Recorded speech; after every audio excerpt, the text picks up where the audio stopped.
Following program is closed captioned for the thinking impaired. By tomorrow, I will rule the world! You think he's gone? He's not gone. That's the whole point. He's never gone. Is this some radical new therapy? You see? Well, I must have not been paying attention when you were just talking to me. Oh, it's very grainy. Do you think that you could repeat Hope it doesn't look like that at home. Okay. You know, when Looks Nick good on this side. does it on your end? Maybe it's just the monitor. Right. Hi everyone. I like Welcome the in. I like the angle though. The angle is pretty good. Yeah, it is. I like that other wearing the angle that same we had shirt as before last last week, time. too. Am I really? Yeah. I'm wearing a different undershirt. I have to wear I always have to wear a shirt over my shirt because But I get carry. some dark ones. Yeah. Get some dark ones. You know. We're back at Studio 21. Yeah, we're back at the Studio 21 Podcast Cafe. It's funny.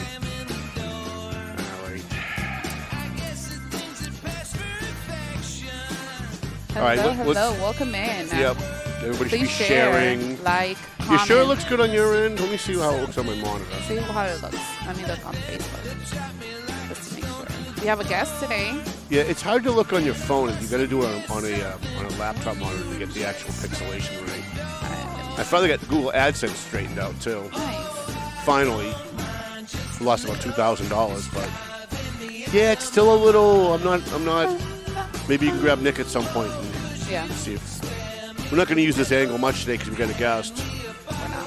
Yeah, he changed the angle a little bit. It's I like it, I though. like that other angle better. The one that's like lower. Well, it was lower and it was zoomed in a little bit more, and my nose didn't look as big.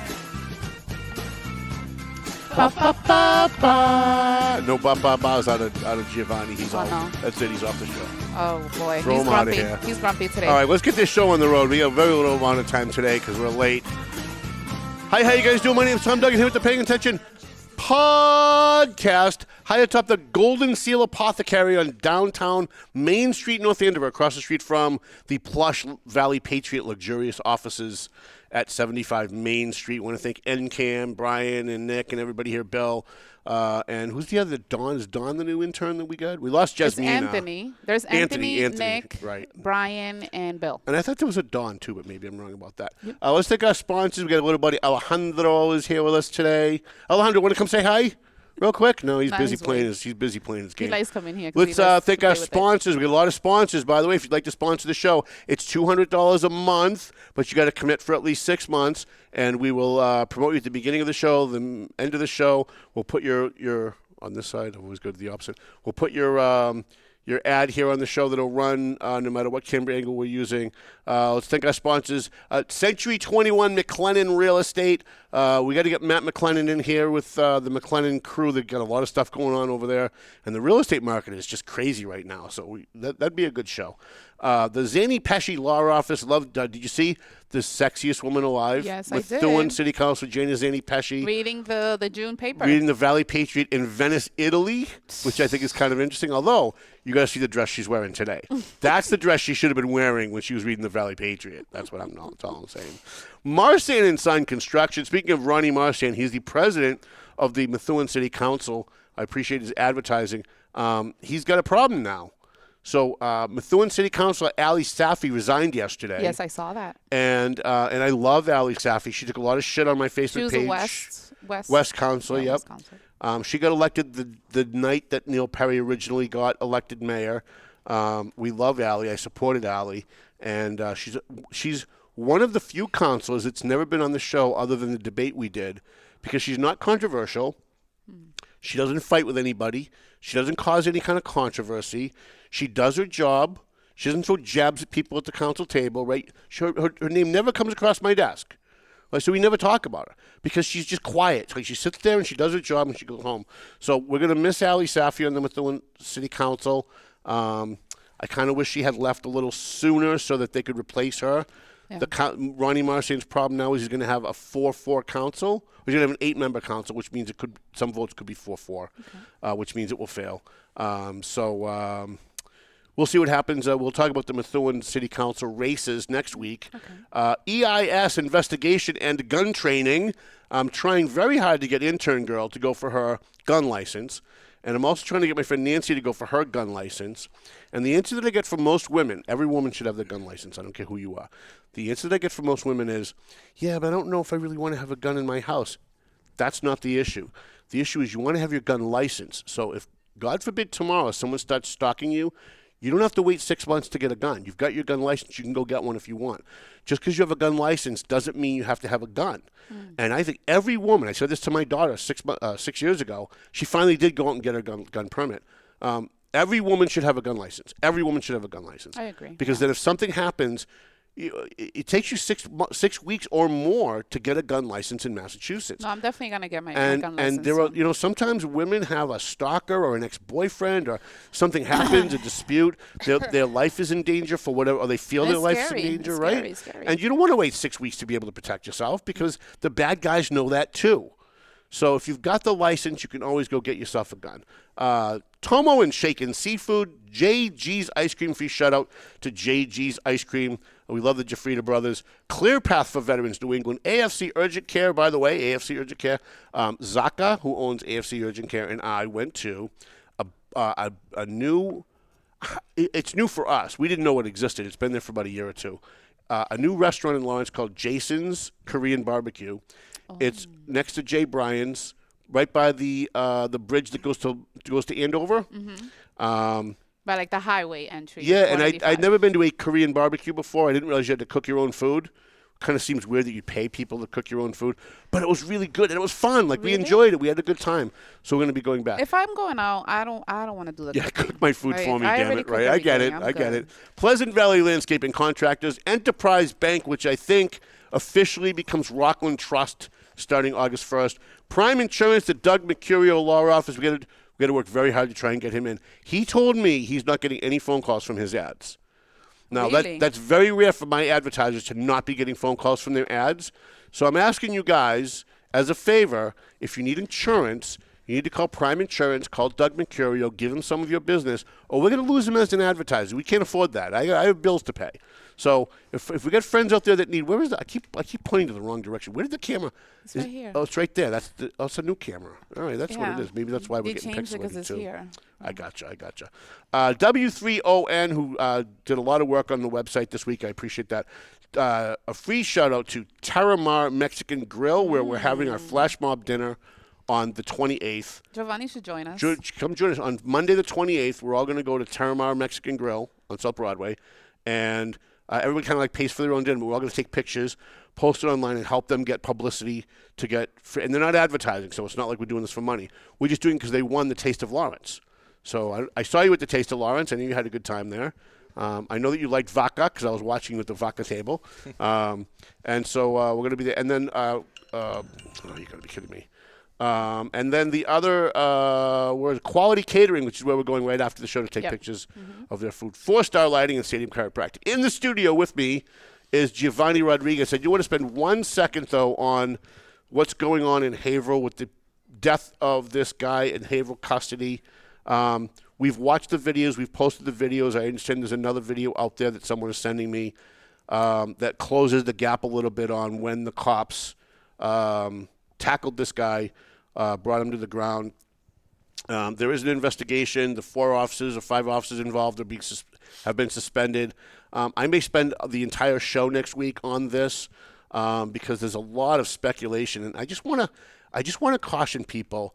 Be very careful when you're consuming these podcasts. I saw a couple of national podcasts have now started to address this issue as if the cops murdered this guy, as if this is another George Floyd. And we don't know that. That might turn out to be the case. It may turn out that the cops actually did kill this guy, but it might not. And here's why I'm asking you to just be careful. All 5 of those officers have families. They're human beings. And I'm sure whether they were responsible for it or not, I'm sure as human beings, they know that as a result of their actions, this guy is dead, whether it's their fault or not. And I know that officers who have had to take people's lives or have been responsible, even legally, for taking people's lives, have a very hard time emotionally. And they have very hard to, some of them end up with PTSD. So how would you feel if you were a cop and you went to a call and you restrained a guy and he ended up dying, but you didn't kill him? and all of a sudden, all these national podcasts are calling you a murderer. Yeah. How does that make you feel? Like put yourself in the shoes of these cops. Now, at the end of the day, this guy's still going to be dead a month from now, 2 months from now, 3 months from now. And eventually we will get an autopsy. Eventually we will have a conclusion to the investigation. And if it turns out these guys killed him, that's the time when you do your national podcast and you start talking about police brutality. But you don't do it before then. Whatever happened to like innocent until proven guilty? Yeah, unless it's a cop. In this country, it's innocent until proven guilty unless you're a cop. To that conclusion right away. So it's wrong. And I see all these people having their little silly, stupid little rallies. No justice, no peace. Was that going to bring the guy back? Really? Like, seriously, do you think the investigators are going to go, we were going to let them get away with murder, but now that you held a sign and you rhymed over at the Common in Haverhill, we're going to give them the death penalty. I'm going to start a protest so we can get the police scanners. Right, yes. You think I'm playing? I will do it. We have an update on that, but we're not going to do that on this show. Okay. Yeah. Sorry, Jeovanny.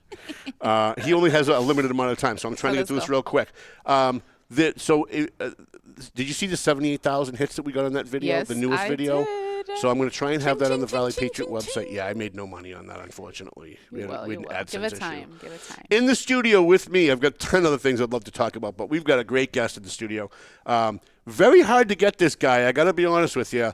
If it was Spanish language radio, it would be a little easier because I see you on there all the time. But boy, did we have to work hard to get him here.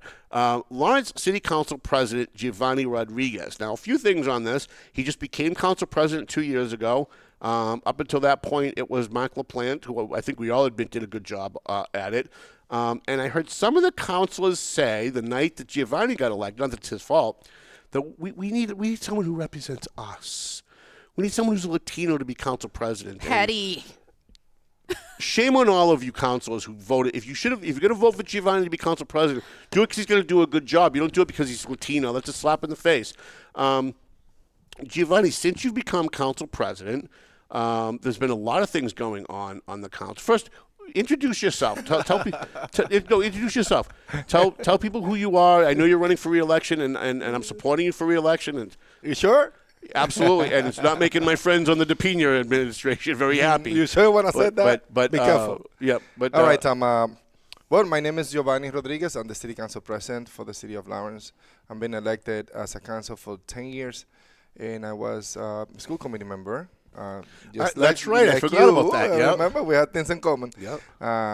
For 2 years before I became a city council for District D. So subsequently, I was able to jump to run for city council at large, and I was elected 2 years ago to be a city council at large. And I apologize because I keep calling you the District D city council because that's what I remember, and I think I even put that in some of my stories. You should have corrected me on that. I mean, yes, I became a city council at large 2 years ago, and then after that, I was able to get enough support at the city council and become the city council president. So why didn't you run? There were a lot of rumors at the beginning of the year, and we'll get into the council stuff later, but there were a lot of rumors at the beginning of the year that you were thinking of running for mayor, and I was actually excited about that because you're my friend, Brian's my friend. I think you versus Brian would have been a great race.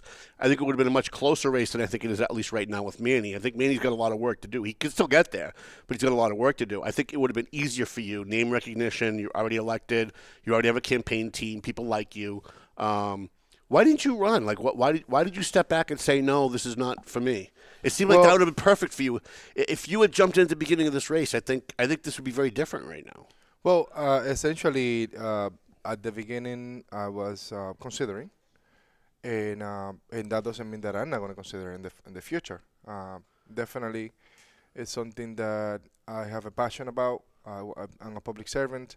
I want to keep on serving the community, and I want to be able to do it from a position that I can make a bigger impact than what we do at the council. That doesn't mean that the city council doesn't make an impact, but running the day-to-day operation of the city is different than the council. Two different positions, two different perspectives. But at the end of the day, if we do it right, if we do it for the right reasons, that will be essentially what people need and what they pay for. And at the beginning of the race, I was definitely considering. Why I didn't consider it? I'm a very realistic person, and I know the amount of dollars that are on the street. So it's a money issue. Yeah. No, but not money issue on my end. No, I'm just saying It's a the money mayor's race is issue. always a money issue. It's a money issue when it comes to the amount of dollars that is gonna be used for on this race, due to the fact that the city of Lawrence have a great amount of dollars from the ARPA funds, and that investing that money not into the race but into the different things that are going on in the city. People might think like, okay, the mayor's doing great, and essentially let's skip. I analyze those data, and I know that that it will be a little bit of challenge to actually go for it, but not impossible. And I definitely appreciate everybody that support that effort. I told you with the bash that you should run. Yeah, and I definitely appreciate everybody that will continue supporting us throughout all these years. What has in the last 2 years since you've been council president? What are some of the things that you can tout, so that you can brag about that the council has been able to accomplish since you become council president? Well, I will say that We hear the negative, so I want to start with the positive. yeah, I will say that when I do things, not necessarily I do it as a council president, and I do things as a councilor.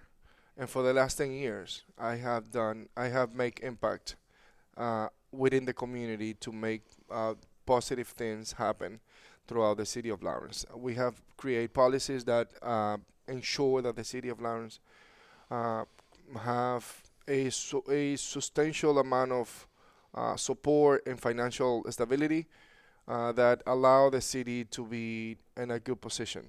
Throughout my last 10 years in the council, I'm proud to say that I was able to work very hard with the financial team that we have previously when we were under the not receivership perhaps, but under the overseer.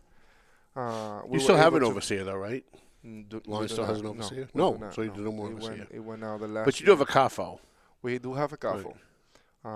But the overseer is gone for the last year that Dan was there, Dan Rivera, Mayor Rivera. That was the last year that we have an overseer. After that, it was no need. It was no need for it. But we're still paying for the $27.4 million. You said that on the phone the other day, and it blew my mind. You said we're still paying for the $24 million that $27 million that Willie Lantigua borrowed when he became mayor. Yeah. And I remember when Willie borrowed that money, he went to the legislature, and I went to every one of those hearings in Boston with my friend Mike Sweeney, and we watched Willie get up there at every hearing and say, if you don't give us this money, we're going to have to lay off cops and lay off firefighters, and scared the legislature into giving them the money. And then he got the money, and the next day laid off 29 firefighters and 30 police officers anyway. And we don't know where the money went, and we're still paying for that? We're still paying for that. That was back in 2010, right? Around that. So this is 2025. That's 15 years ago. Yeah, it's still 5 more years to go. Wow. This is a 20 years. It was a 20 years loan, $1.8 million a year. Wow. No interest on the loan, and that was to help the stabilization of the city of Lawrence. Mm-hmm. With that, there was a lot of ties to that loan, and we've been able to work around me and the council for the last 10 years. We've been able to work around those policies to create a financial stability and to create all the success that we've seen. So how did you do that? What is it that you guys did that you put in place to make it more financially sustainable? Well, every time that we have a policy to be creative that to going to be impact the city's finance through a policy, it have to be an ordinance, and it have to be a specific policy that allow or acting upon a law that allow the city to be able to have a financial stability within. Also, there is some ties within that we are forced to do specific things. Perhaps not that long ago, we have to transfer $1,072,000 to the stabilization funds account. To the what? To the stabilization funds. Oh, stabilization fund accounts. That law actually ensure that we do that every year. If we don't do that, and then subsequently the people are going to pay that on the taxes. We just took the vote on July 1st. Now, no, June 30 of this year. Uh, Knowing that the importance of those funds, we were able to transfer those funds, obviously. And the next meeting, believe it or not, the mayor vetoed that uh, that amount of money to be transferred to the That's stabilization surprising. fund. So he asked you to make a transfer. Yeah, You guys originally didn't do it, but then you did at the next meeting, and then he vetoed the transfer he asked you to do. yeah, because what the administration do most of the time is that they put things together as a package, Yeah. and they put multiple items together with a package. Therefore, if we approve one thing, You have to most approve likely everything. it's going to be approving everything. What we did, we separate things out, and we approved what we believe it was needed and it was required, and it was to ensure that people doesn't pay extra taxes. Since we know that this year the mayor increased taxes by 3.58%, and we get to there. All right. Yeah, we Okay. get to there, no problem. All right. Because what do you think? That I just gonna jump in? No, you're gonna ask me the question. We're gonna get to that. So essentially, At least he yes, knows me. of course. Essentially, we have transferred a specific amount of funds, not every money, Right.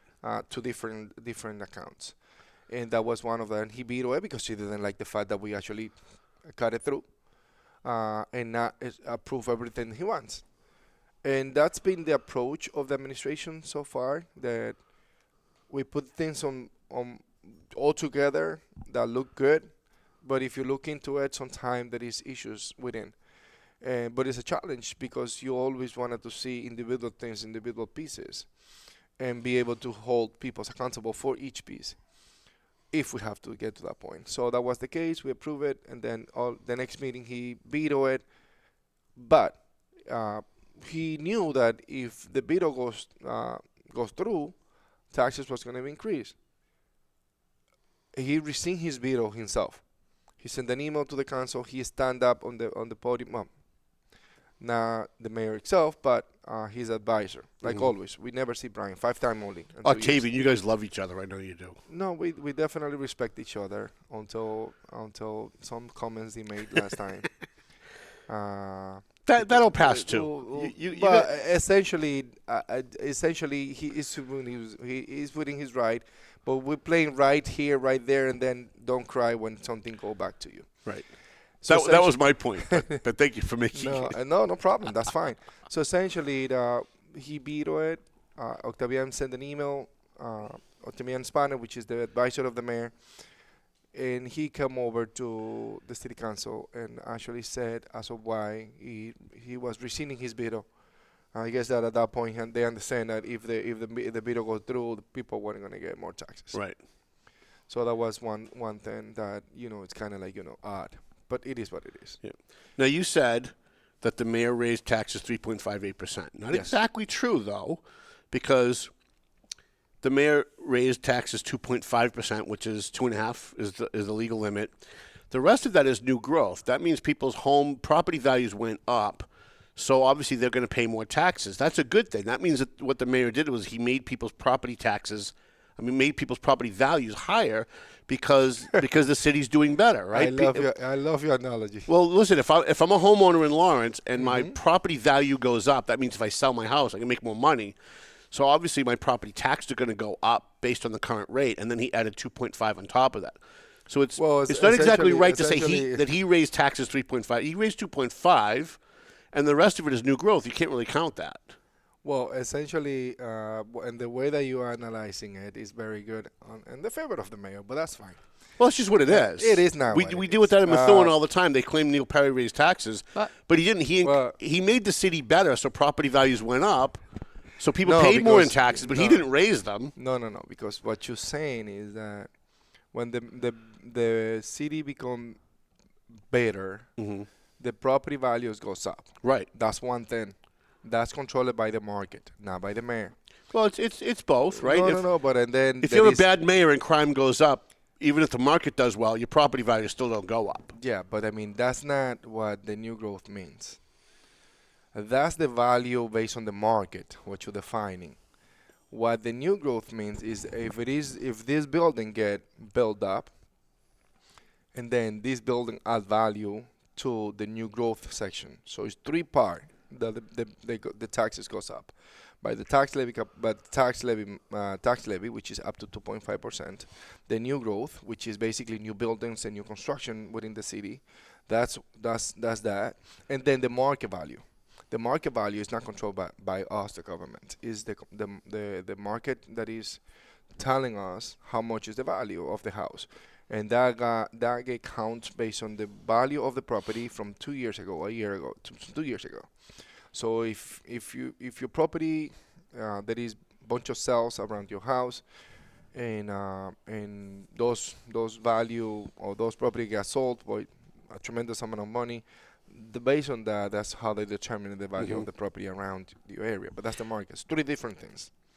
But that what the mayor have increased is the tax levy capacity to the max 2.5, and also the new growth, which is equivalent to an estimate of $1.2 million that ended up being 3.58%, separate than the value of the house by the market, which is another percentage that we don't know, and that's not part of the budget or anything like that.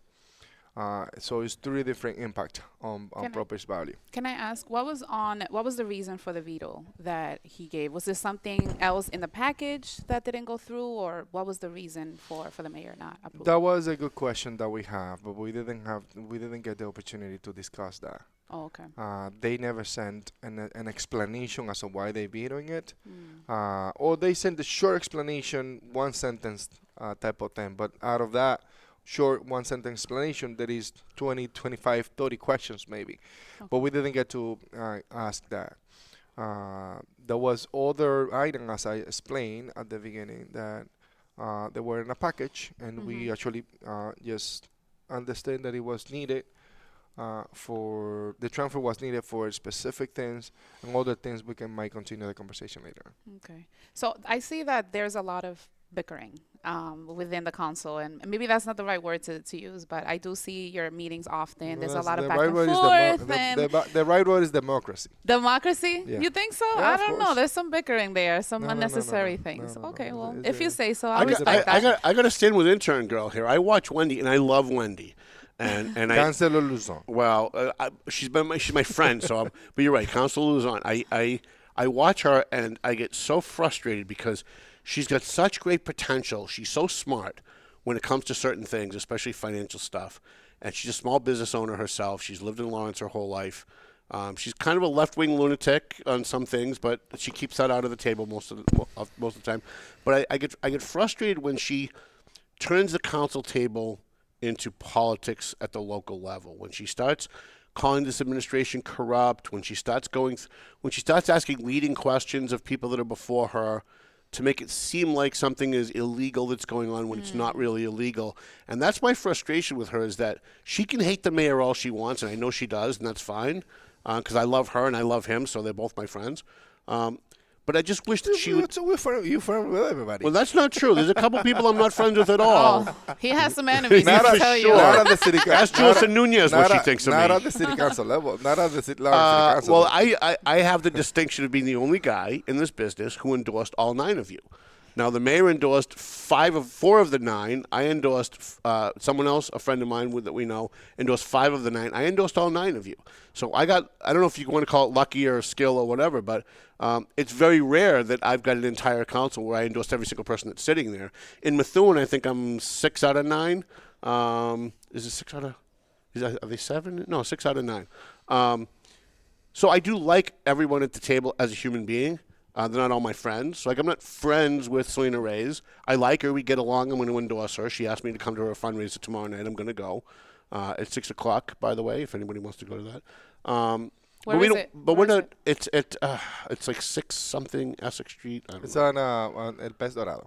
Oh, food there is really good. Maybe I'll go. Now, where exactly is that? It's right next to Market Basket on Extra Street. Oh, okay. Across the street from the projects. So Yeah, that's the from the street Mayor project. Is it in the plaza or is it? It's right next. No, not on the plaza, but the restaurant right before on Oxford Street. Oh, on left hand Oxford and side. Exes. Okay, I got it. I Get there got it. early for parking. Yeah, for sure, right? Because if it is past And hire an that, then armed you might guard to have an watch issue. your car because it's not exactly the greatest neighborhood in the world, right? No, I mean that's a perception. That's not truth. I mean, No? My mom used to live around there. It's a perception. I mean, You know, I I got have. shot at over there a couple I times. actually think like going towards when it comes to more issues with the cars, it will be more close to the Broadway Street Right, yeah. side. Mm, But on okay. down there, people is not into that anymore. That was on the 90s, like Right. Yeah. breaking up your car. My and stuff like grandfather's that. car got stolen there, Mark Basket across from there, so I will never forget that. So can you? But that was back then. Who? When? 2003 maybe. Hey, see, like, Yeah. that's what I'm talking about. Ah. Hey. So can you talk about your incompetent and possibly corrupt city attorney? Can we talk about him, or are you not allowed to talk about him? No, I wouldn't call it that at all. I mean, I wouldn't like to. I mean, I'd like to discuss see him that because replaced. It seems as though he doesn't understand the public records law. He doesn't seem. He didn't give you guys a heads up on the budget. He could have called you and said, "Listen, if you don't pass this within the next 5 days or the next 6 days, the mayor's budget's going to go into effect." He works for you guys, and he didn't give you a heads up.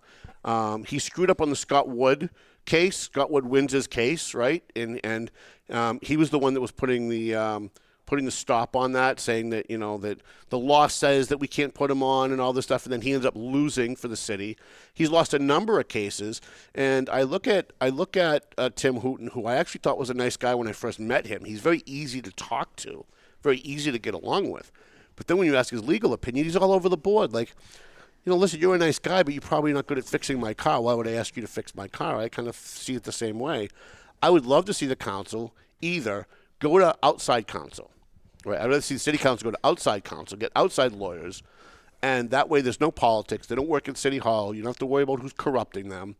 Or hire someone else. Hire a professional to come in that's not going to work in City Hall, that's going to work in their law office, that's going to just deal with the law. Am I making sense? Well, that's what the whole thing about the bickering and the back and forth with the mayor and, the whole not really working together. Yeah. Maybe like a consultant or somebody from the outside that can come in and kind of settle some of these issues. So, you guys can actually do your jobs and, move the city forward. Is that something that can be done? Yeah. I don't even know. My Because frustration the comes thing with is the budget that he didn't give you guys a heads up. As much as I hated Charlie Body, and I did, I hated that guy.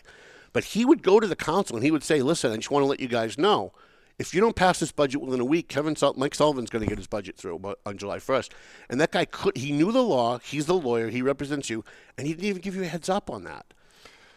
Well, a couple of things you brought up. The first thing that need to be clarified here is that you have your personal opinion about the city attorney. I respect that. I don't share it in the way that you're sharing it. I think that's a no. No. What I'm saying is, I'm very respectful to that, to the work that he's doing, and he will be obviously within his contract that is a specific measurement that we need to go by. Can I just go based on what I think because it's on 1 of 9, and as per the shadow, he worked for the council, not for the councillors, and I respect that. That's. How much is left on his respect contract? I need to look into it. I wasn't ready to discuss his contract. Okay, And I all right. would, I I was would just never curious. do that either. But yeah, and when it comes to the council, I wanna to respond to your statement. Well, democracy works that way. We don't have to agree on everything. We need to find common ground. And I believe that at the council level, together with the mayor, I think that we have found common grounds on many different things. But I guess that it's a major thing that they like things to be 100% all the time. And I have worked with Councilor De Peña at the time, and now Mayor De Peña. Is he currently- different? Is he different? Like when you worked with him as a councilor, and now that he's mayor, do you see a difference? Of course. Okay, all right. Well, okay. Power. I mean, think about it. I'm just Like, asking. no, it's completely different. He might think that he's acting up the same way, but I mean, we've seen results, we've seen things that he he was never going to approve at the council level. Now he's proposing it. Right. So essentially, is something that is a city thing. I keep on telling people that every city, every elected official, in every municipality, they have to have one little crown that they need to build, and they need to put their name of the city on top of people's heads when they're serving on these positions, because sometimes they forgot about who they're serving. And I always keep on telling people, if you serve in Lawrence, I am also serving Lawrence, meaning that we are on the same page. We might different set of opinion. We might have different set of opinion about things.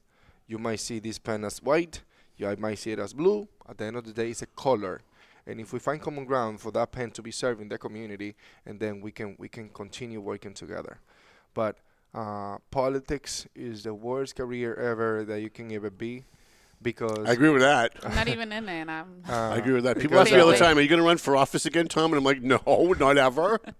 At the end of the day, what happened is that people that are with you on one topic, they forgot about that when they actually wanted to talk bad about you or your family, and then you get vested into this type of things, and then sometimes people forget about that. Other people have families, and they have priorities as You're a well human within their being. life. You're a a human being, and Speaking of that, what do you do? What do you do outside of the council? What is it that you do on a daily basis? Intern girl taking over the show. I love it. Oh, I don't know. You're over there reading. That's a great question. That was the first question you gotta ask me, Tom. Right. Come No, on. it's a good Yeah, I want to question. get to know Jeovanny. Like I know, but the people at home might not know. I feel like what we talk about is politics No, and it's a great policies question. and bickering. Great and all. question. I want to know, like, what do you do outside of council? I've been working as a civil engineer for Okay. the last 18 years Nice. now. Okay. And I was also working, doing other little things here and there. But I've been working, my last job is for 18 years as a civil engineer. Okay. And I have a master's degree in civil engineering Okay. and my bachelor's in engineering. And I also do all the little things on the side that is not related to politics. What do you do for fun? What do you like to do for fun? No, you let him get away. You can let him get away with not saying who he works for. Did you really let him get away with that? I'm sitting here and I'm waiting for her to say so. Who do you work for? I want to. That's all right. That's not fine. negative. That's not necessary. He's a civil engineer. 18 years. That's not. I'm a civil engineer by trade. But people should know that he works for the state. I mean, that's not a secret. It's like, no, it's not a secret. It's not a secret to anybody. Okay. I stand up when I have items that are potentially conflict of interest, and Okay. and I take even your advice when it comes to that. Well, Tom actually said that you're supposed to say why you have. And a he's been conflict doing of that since interest. I He said that on my did? show. He's Okay, been doing great, that. Yeah, he great. has. No, So what do you because do I mean, for it's fun? true. I was pleasantly surprised by that. That means he watches the show, and I like that. No. At the end of the day, something that's gonna help me personally. Because Yep. if I get in trouble because of something that is not intent, like what's the point of Right. it? Yeah. I have a family first. I Okay. have 3 kids.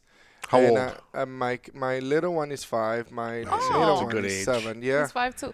I actually saw a picture of your son. He kind of looks a little like Yeah, Alejandro. yeah. 5, 7, and what? 5, 7, and 12. 12. Oh, you're The busy. 12 you're Just going to have a become problem with. No, Another year, you're in trouble. Is it a girl? it's a boy. All right, you'll get a couple more years left. He's into sport. You got till he hits likes the 15, sport. then We- you're going to be in trouble. Yeah. Ah, He's I into don't sport. think He so. like the sport. He like baseball. He's aguilucho, las águilas full all the way. I liked you up until this point, man. Come on. And we are a family, a baseball family. What do you do for fun, Well, counselor? now that I have my family, I don't prioritize myself when it comes to fun. I like to dance. I used to go out every time with your cousin back then. during the who knows when. Do you play sports? Do you Play do anything? sport, Okay. like we're family baseball. We keep on supporting our kids everywhere they go. And the last couple of years I've been focusing within my family and the council. It's taken a lot of time, Yeah, but you I gotta do it find with passion, something. and we find common ground. We find balance, and we're doing this for passion and because we want the city of Lawrence to be a better place. Because I want to raise my kids in Lawrence. The one thing that I know, I'm friends with Brian. I'm friends with you. I know you guys are at war right now. I know there's been some contention there. We're not. Well, come on. We we're know not. what's going on. No, we're They good. took a We're picture good. together But- 2 days ago. But So but Yeah, but all here's the the thing. Here's what I do know is I know that if you and Brian are not agreeing on things, it's because he believes what he's doing is really good for the city, and that what you believe is that what you're really doing is good for the city. And the two of you just have a disagreement, and that it's not personal. And at least up until now, I don't think it's been personal.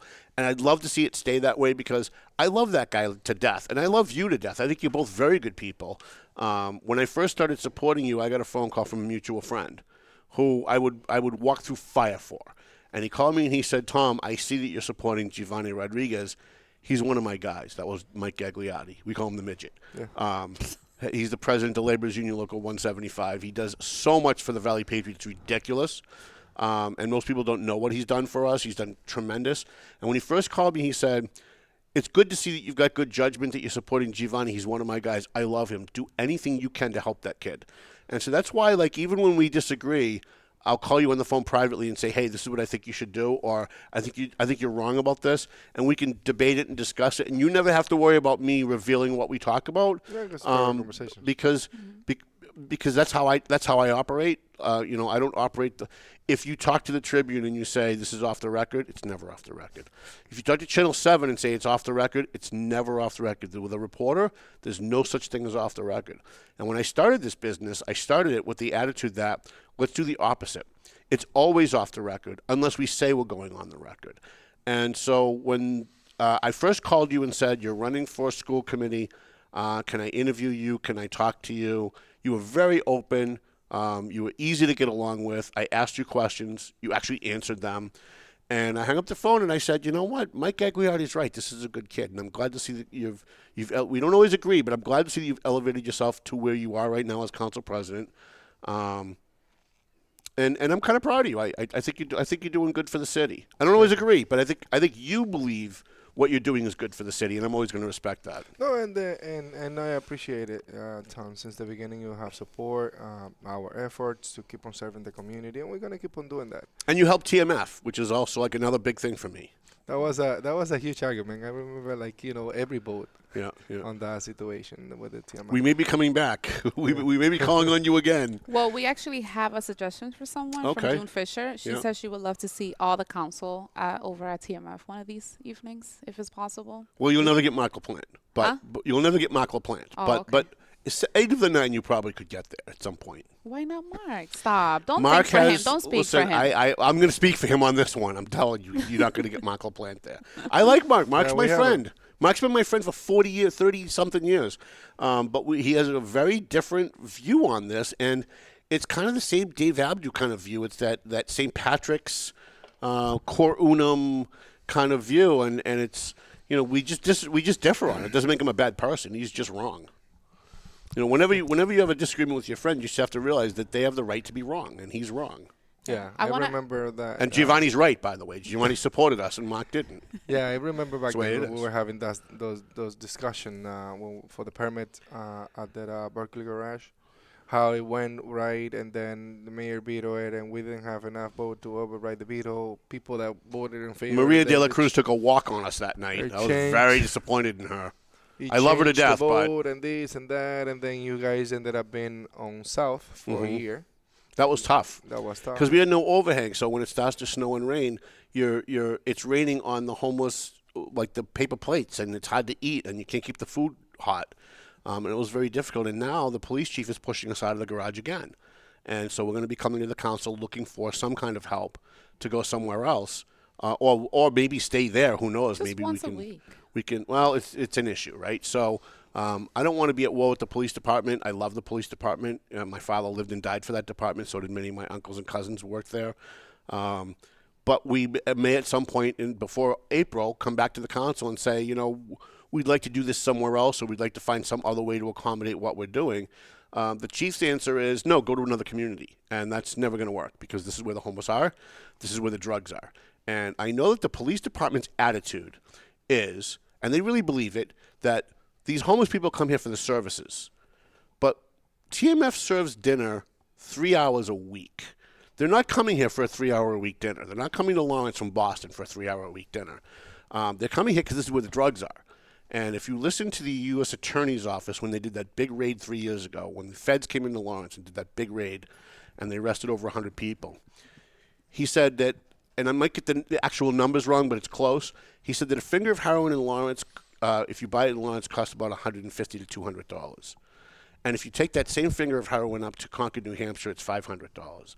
And if you bring it all the way up into Maine, maybe Augusta, Maine, or Algonquin, Maine, it's $1,200 because the closer you get to where it's manufactured, is the cheaper that it is. So we know they come for the drugs. We know the drugs are here. Wait. Drugs are not manufactured here. Oh, they are. They are. There are meth labs and fentanyl labs all over the city of Lawrence. Really? Yes. So Well, they we import the disagree materials. on They that one, import the Tom. I heroin. don't know about that one. They I import think the everything heroin, comes in. but they import the heroin. But a lot of the fentanyl and a lot of the meth is made here, and I cheer on the police department to try and go after that. I wish that the DEA would set up an office on Essex Street and on Broadway and on South Broadway and on South Union Street and be raiding houses every day to get rid of every friggin' drug there is in the city that's illegal. In the meantime, though, they're victims. The victims of these drug cartels are the people that are on the streets who are addicted, who are homeless. And yes, they're committing crimes, and yes, they're because of the position that they're in. But they're victims too. These people who live on the streets who are addicted are victims of the drug cartels. They're victims of the poison that they've been sold. Well, based on your statement that you said, I'm gonna agree, and we're gonna agree to disagree. Okay. I'm gonna agree that there is on drugs in Lawrence.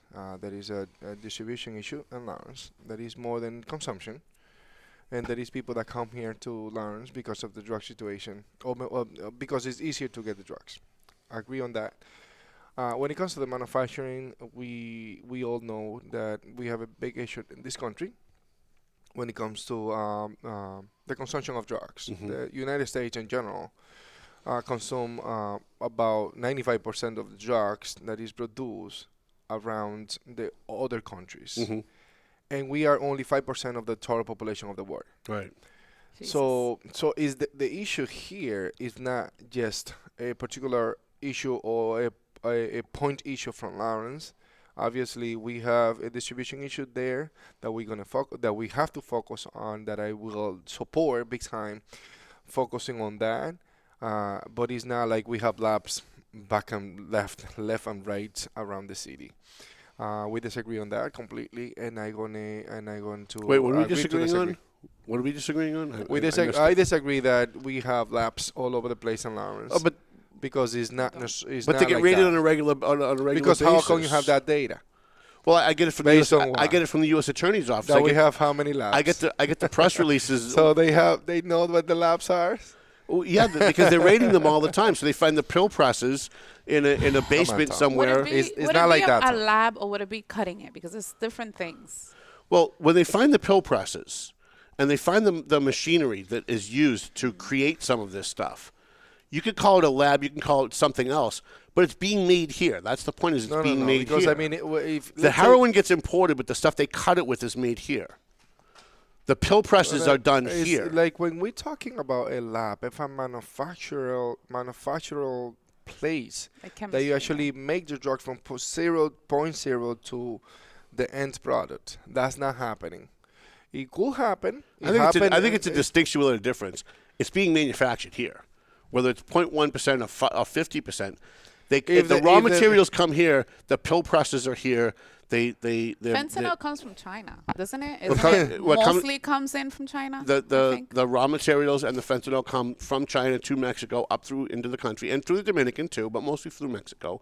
That's true. But then the manufacturing of it, the mass production of it happens here in the city. No, of course not. Of course not. Tom, Everything gets imported. Trust me. No. Listen. I mean, now that's that I'm only the news guy that covers this every day. That's the perception you have, and we respect your opinion, but we disagree on that one. Okay. Of course, Lawrence is not a mass production lab like you put in it, because you put in basically the whole city is like an issue. No, we have plenty of good things. We have a school system that is about 14,000 students. But that's not. But those aren't mutually exclusive. You can have both. You can have great schools. You can still have meth labs. No. We don't have great schools. we don't have great schools. No, we don't have great schools. We have the way that you put in it is like Lawrence is one complete lab when the entire corner, from corner to corner, west and right, west and No, I'm not west saying that and at all. east, I'm not saying that at all. But I'm north saying and that this south. is where it's made. This is where it's produced. No, it's not. This is It where is it's not. packaged, and this is where it's distributed. But it's different than what manufacturer in a lab means.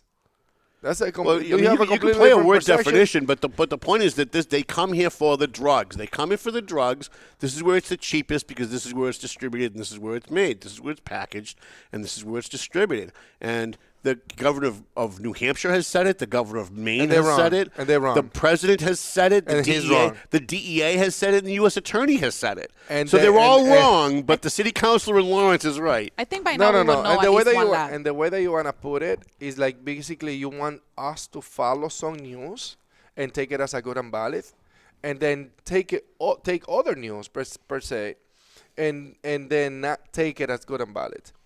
It's not a 1 point situation. When you define a lab, when you define a manufacturer, you need to define it also how. You are saying that if a car is manufactured in the 1% in USA or Massachusetts, it's a USA car? No. It is not. And that's a great example. It is not. Most of the vehicle that doesn't have a specific percentage to be manufactured in a place is not considered just one place. Of all the communities in New England, they come to Lawrence. And I know you want wanna go that way. for the drugs.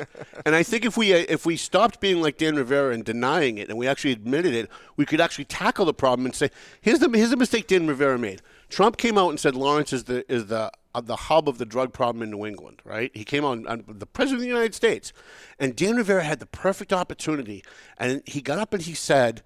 Well, he said that because we have brown skin and he's a racist. Instead, if he had put it back on Trump and said, he's right, Lawrence is the hub of the opioid crisis in New England. And now that the President of the United States has acknowledged it and recognized it, it's on him to give us the money and the resources to clean it up.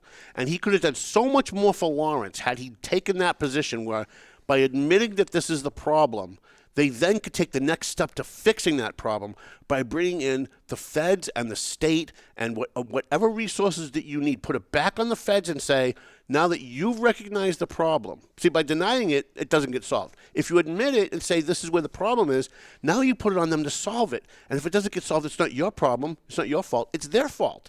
Because they acknowledge, they admit what the problem is, and they're not fixing it. Tom, the problem here is that people think but not act. People think from far away from Lawrence, about Lawrence. They think about Lawrence like that is in a specific thing that they want to think. And we respect that. But that's not necessarily the truth.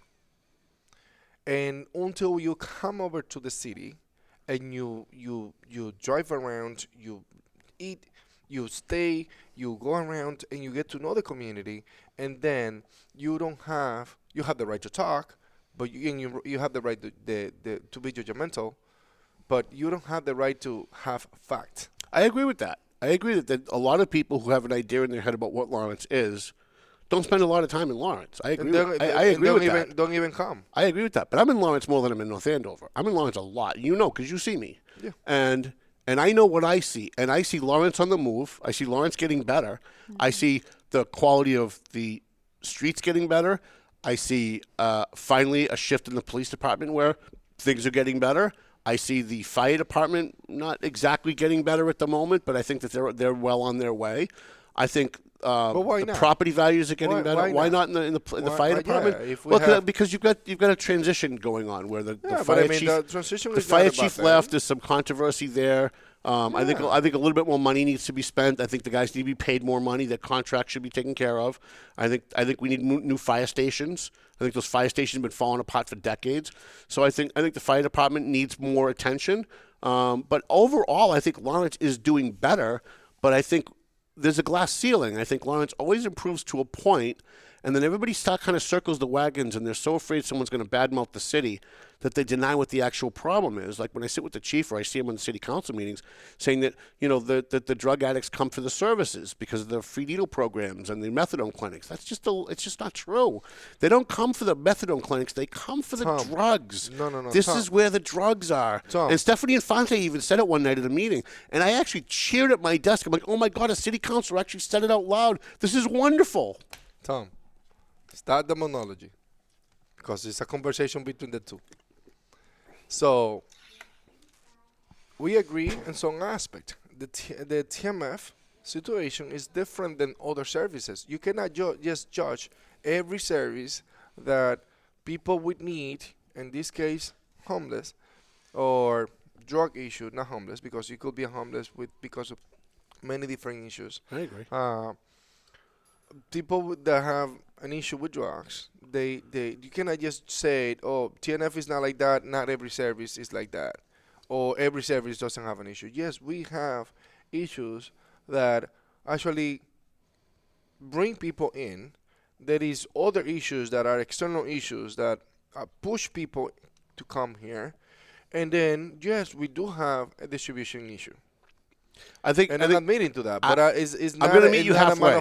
It's not a manufacturing issue. It potentially be a distribution issue. I'm gonna meet you halfway and agree with you on one thing. We agree to disagree. I told you. I think that when they give out free needles, that brings people in, right? If you live in North Andover, if you live in Methuen, and you're a heroin addict, and you find out that the Great Alliance Family Health Center got another grant for free needles, that's going to bring them into the city. That I agree with. I think, but for the most part, most of these. What about other communities that actually pay transportation to people with drug issues to bring it to services and then doesn't pay transportation back? Listen, I gave the mayor the perfect solution for that. What? In fact, we talked about it with the chief. Let's talk about the mayor and the chief and I talked about this just a week ago. Not even a week ago. I said to the mayor, when he first got elected, I was in his office, we were talking about this issue. And he was complaining because they got proof, they have video proof, that Boston police were picking up homeless addicts and driving them to Lawrence and dropping them off in Lawrence. I don't know about and that. That's what the mayor told me that was the issue. And I said to him, well, then why don't you grow a set? Why don't you start sending a bill, calculate how much money the city spends per homeless addict, and start sending a bill to Boston or Cambridge. Whoever you find out is sending them here, they're coming from Haverhill, they're coming from Methuen, send them a bill. Now, they're never going to pay it, but you send them a bill and then you leak it to the press because they're going to love that story, that the city of Lawrence... Hold on one second. You're talking about leaking official document? Yeah. That sounds familiar, Tom. Well, listen, how do you think things change in government? How do you think things change in government? Things change in government when you do something, you do something, no one wants to solve it, so you leak it to the press. Now everybody's embarrassed, and suddenly the problem gets solved. What about a junk drive in your mailbox and then posting it while we're discussing? Say it again? What? What about a junk drive with the information on it? Yeah. On your mailbox, and then all of a sudden that get posted in a local newspaper. I don't do drunk driving stories. No. I got you, drive. Tom. A drive putting in your mailbox. Drive. Oh yeah. Oh, jump drive. Okay. You got it. What's wrong with that? You just kind of like. But what's wrong with it? You act like that's around illegal. with my English out here. No, I didn't understand. But you act like that's a bad thing. You act like that's illegal, but it's not. No, it's There's not nothing wrong illegal. with it. It's not illegal, but I mean, there's nothing wrong with it. That is process. That is a law that you actually help out to write. That is a FOIA request. You help out a lot on that. So there is a way instead of leaking. Government cannot be leaking information. Why not? Sometimes it's the only way to get things done. That's why we have whistleblower laws. Because sometimes government tries to do things and the people in power don't want it to change. Yeah. So you leak something to the press because then it becomes embarrassing and then everybody backs off and they start to do the right thing. Shout out to Snowden. So who? Snowden. Oh, right, absolutely, right? Snowden and Julian Assange and all these guys. But I said to the mayor, send a bill to Boston, to Methuen, to North Andover. They're not going to pay it. They're going to ignore it. But then you go to the press, you send those bills to the press, and the press would love that. They're going to write the story how Lawrence is sending bills to all the neighboring communities, Drake, at Methuen, wherever, because of the money Lawrence is spending on their citizens coming into the city, using drugs, being homeless, and using our services. And I think that would immediately stop the police departments in other communities or buses or mayors sending their homeless, sending their addicts to Lawrence. Because I agree with the chief on this. I agree with the chief. They are sending them to Lawrence from other communities, How? and that's got to stop. What communities are sending? We know for sure Boston's done it, and Cambridge has done it too. That's the thing. I personally don't know what communities are sending it, and also the methodology of them sending it. Mm-hmm. I know that they're getting here, and that sometimes I have here that there is public funds involved. Mm-hmm. And that's completely legal. Because if you're providing transportation to one person that is actually sick, to come over to get services, I think that the proper way to do it is like have a two-way transportation. But there is other things behind it.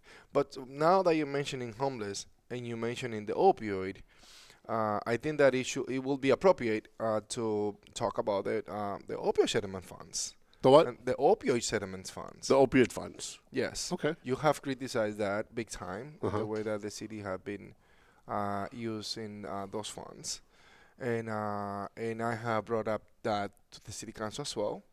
There is particular funds that I don't agree with. There is other majority of the programs that they have that I agree with. So I just want to see. I drive around the city and I see that we have 300 homeless people in Lawrence today. And I remember 5 years ago driving around the city and there were 300 homeless people 5 years ago. And then I see all the millions of dollars coming into Lawrence to help the homeless, and it hasn't done anything. It hasn't changed anything. People have programs. People are getting paid. People are getting hired to do jobs. They're shuffling paper around. They're taking counts. They go out and they count how many people are out there. We had a homeless coordinator that would go out and count people. I don't know how that helps, but they count people. They do reports to the state, but none of that has changed the number of people on the streets and the caliber of people on the streets and the needs that they have. well, That's my criticism. I think that there is people that goes in and out, and there is others that stays, Mhm. and others that get hooked. And we have an issue with the young generation that they start vaping early, at 13, at 12, at 14, 15, and then they do the transition into another drugs. Now vaping are they have weed on it, and then there's other situation that hooked people into feeling different. Once they start feeling different, they start going into something else, and they want to keep on feeling more different and a little bit different here, there, and then try something different. They ended up sometimes being hooked into the different drugs. Mhm. The opioid crisis in Lawrence is something that we actually live through. It's something that we are living currently.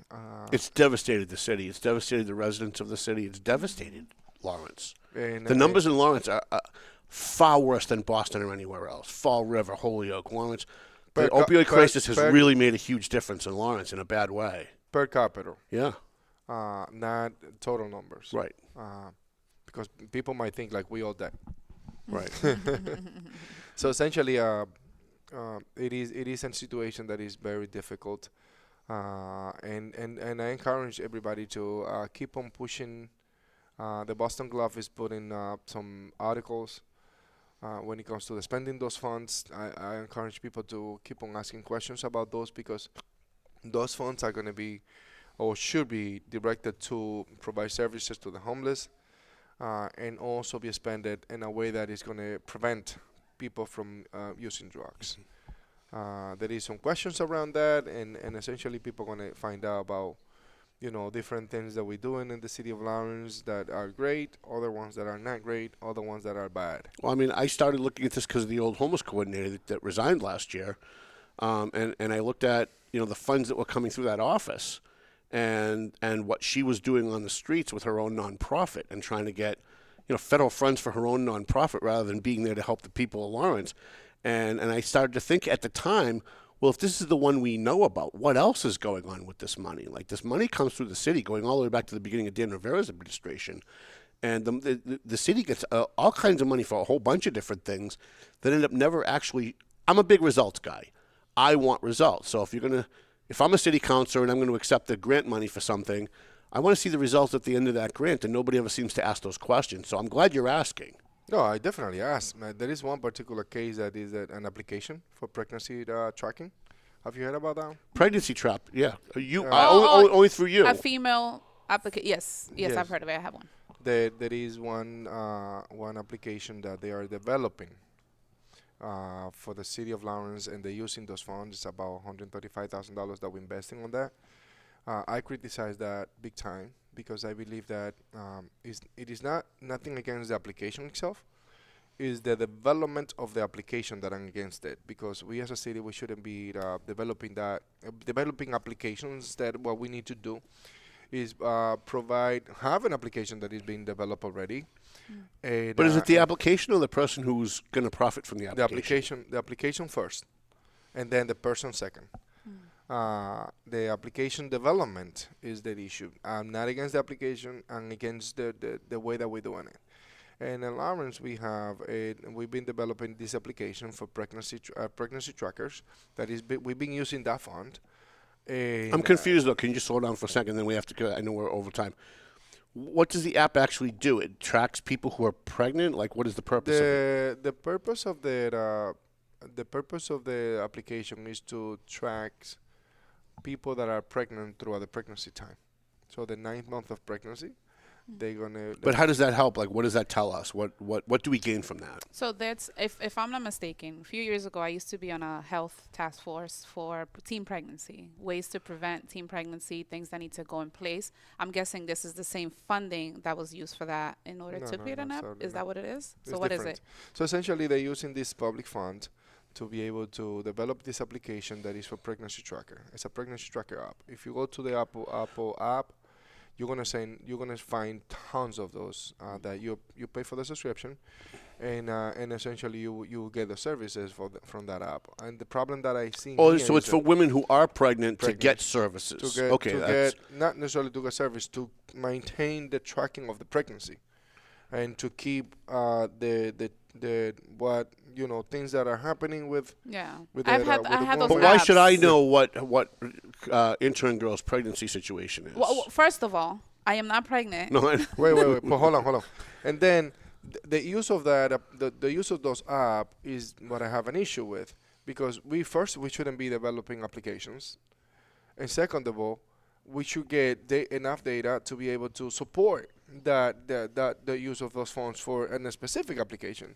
In this case, pregnancy. When we talk about pregnancy around the two main hospitals that we have in Lawrence, or around Lawrence, which is the Holy Family and the Lawrence General Hospital, we have about a little less than 4,000 women that are pregnant every year, or that they provide service to those women. Out of that, if we're using the opioid settlement funds, so essentially that application is not going to be open to everybody, because it's just for people that have opioid situation, right? How many of those about 4,000 women that are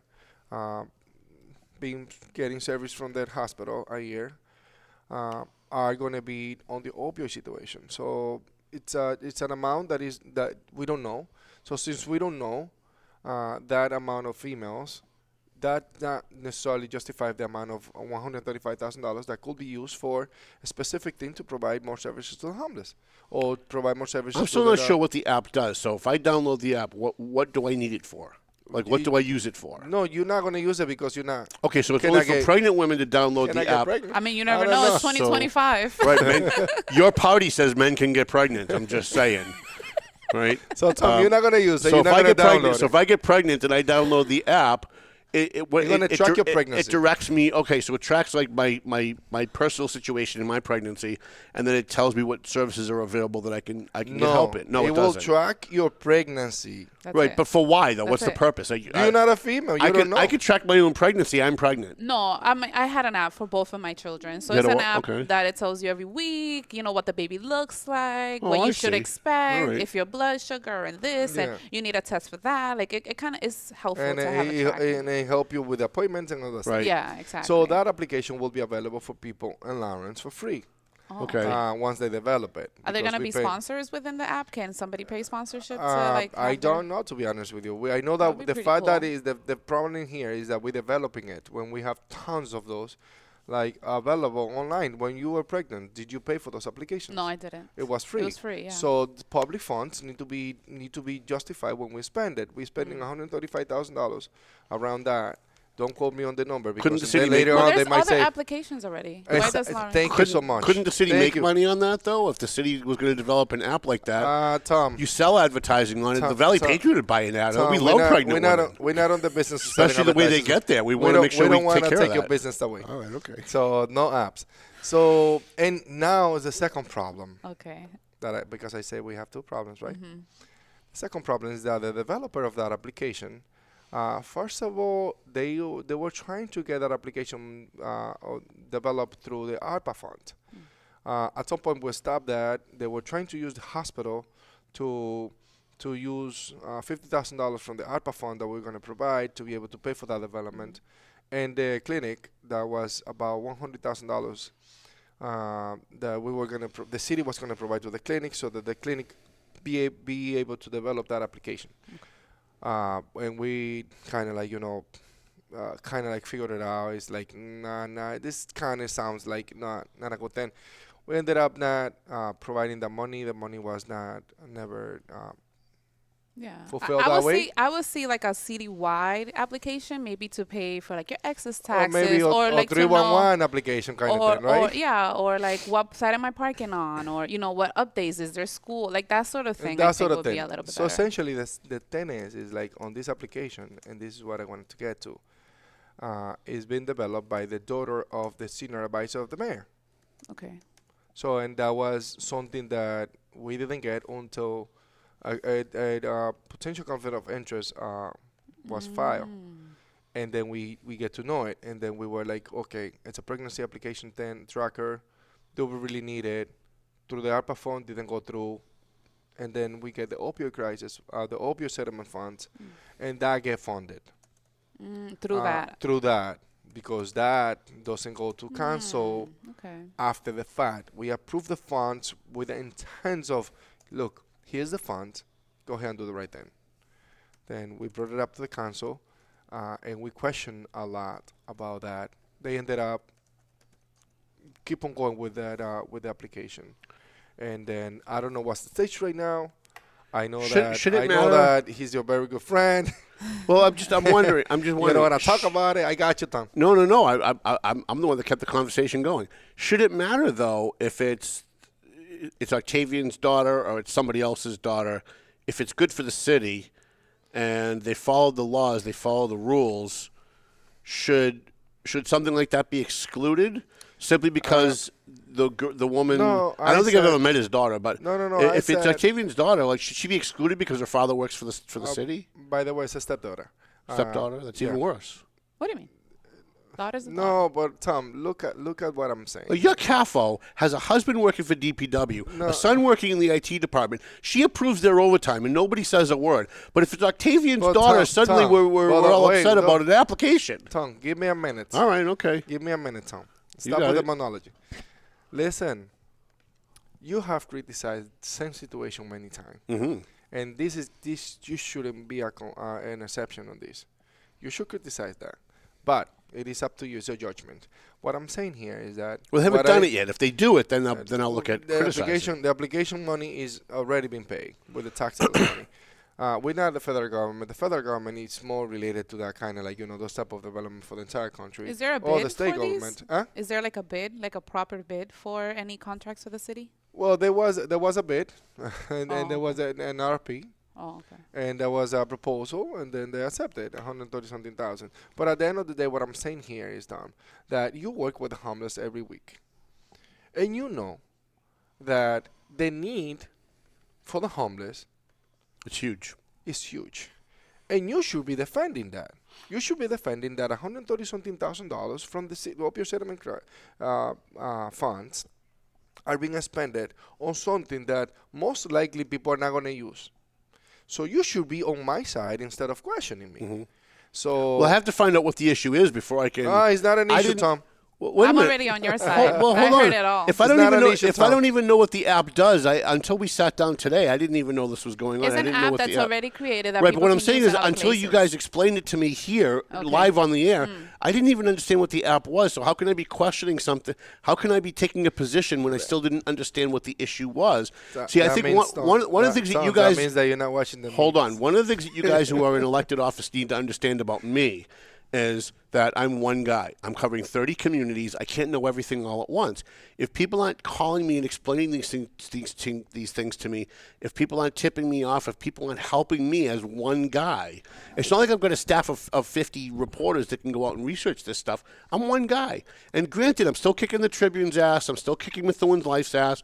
I'm still kicking the North End of a Citizen's ass. But I'm still only one guy, and I'm covering the death of the guy in Haverhill with the cops. I'm dealing with the Methuen City Council. But it's true, though. So you can't criticize me for not doing something if nobody brought it to my attention. All right, Right? then. All right, then. I got you.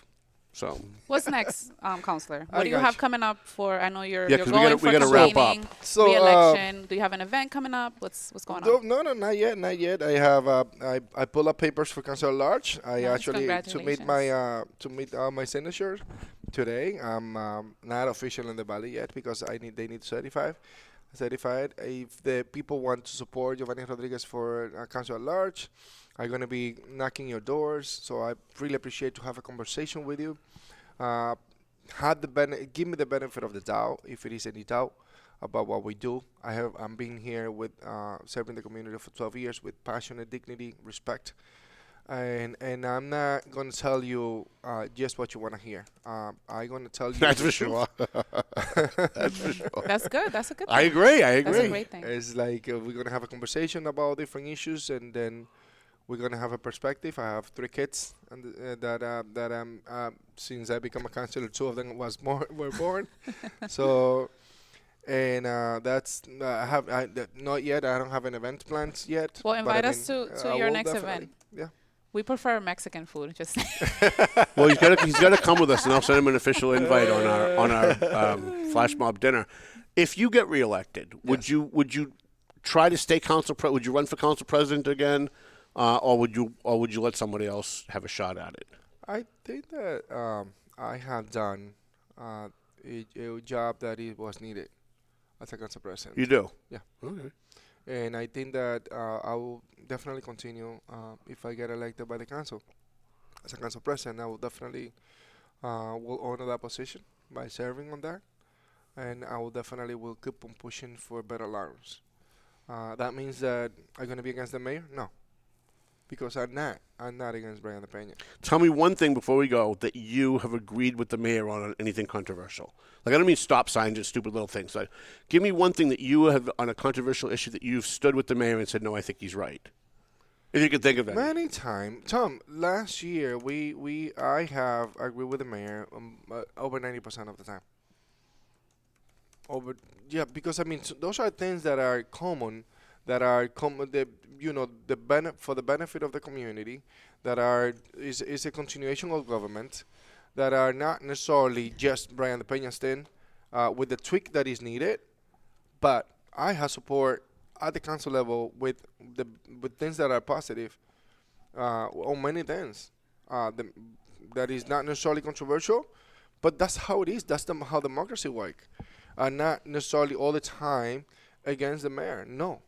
Well, that's what I'm trying to give you an opportunity to highlight that because I know people say that. Because many And so I'm people trying to give you a they're chance just to looking highlight at the that. controversial things. Right. Well, but that's Controversial what thing we is care maybe about. Like, 1%. we don't care if you agree with the mayor on a stop No, sign. I mean, oh, I agree with I the think mayor on a that's stop your- sign, so that's a good thing, I think right? it's your job to answer those questions. Right, Though. But we yes. do have a comment from Dave Conselli. I saw that. That's hilarious. Who we missed at the bash, by Yeah, the he way. didn't come to the bash this year for some reason. He says, I like this guy. Can I convince him to move to Methuen? What do yeah, you think?